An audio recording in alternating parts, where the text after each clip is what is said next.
Now, the superior gluteal nerve is a very important nerve in that it supplies the gluteus medius and the gluteus minimus, powerful abductors of the hip joint.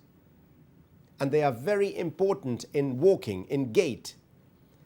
And paralysis of either or both of these muscles results in a very unsteady gait, which we refer to as a Trendelenburg gait.